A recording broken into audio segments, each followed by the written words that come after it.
പലഹാരക്കടയിൽ. കളി കഴിഞ്ഞ് അവർ അച്ഛൻ്റെ കടയിലെത്തി. കടയിൽ പലഹാരങ്ങൾ അടുക്കി വെച്ചത് നോക്കൂ. ഒരുപാടുണ്ടല്ലേ മക്കളെ. കേക്ക്, ബിസ്ക്കറ്റ്, ലഡു ഒക്കെ ഉണ്ടല്ലേ. ചതുരസ്തംഭ രൂപത്തിലുള്ള ബിസ്ക്കറ്റ് പാക്കറ്റുകൾ എത്ര എണ്ണമുണ്ട്? 1, 2, 3, 4, 5, 6, 7, 8. 8 എണ്ണമുണ്ട്. ഇനി ഗോളസ്തംഭ രൂപത്തിലുള്ളതോ? 1, 2, 3, 4, 5, 6, 7, 8, 9. 9 എണ്ണം ഉണ്ട്. കൊഴുക്കട്ട വച്ചിരിക്കുന്നത് കണ്ടല്ലോ. ചിത്രത്തിൽ 5 കൊഴുക്കട്ട കൂടെ വരച്ചു ചേർക്കൂ. ഞാനിവിടെ വരച്ചു ചേർത്തിട്ടുണ്ട് കേട്ടോ. ഇപ്പോൾ ആകെ എത്ര കൊഴുക്കട്ടയുണ്ട്? എണ്ണി നോക്കിക്കേ. 1, 2, 3, 4, 5, 6, 7, 8, 9, 10, 11, 12, 13, 14, 15.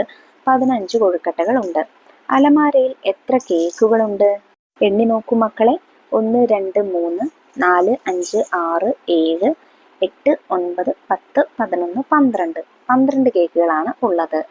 എത്ര കേക്ക് കൂടി വരച്ചാൽ ഇപ്പോഴുള്ള കൊഴുക്കട്ടയുടെ എണ്ണമാകും?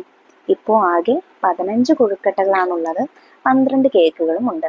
അപ്പോൾ 12 15 ആവാൻ എത്ര കൂടെ വരച്ചു ചേർക്കണം? 13, 14, 15. 3 കേക്കുകൾ കൂടെ വരച്ചു ചേർക്കണം.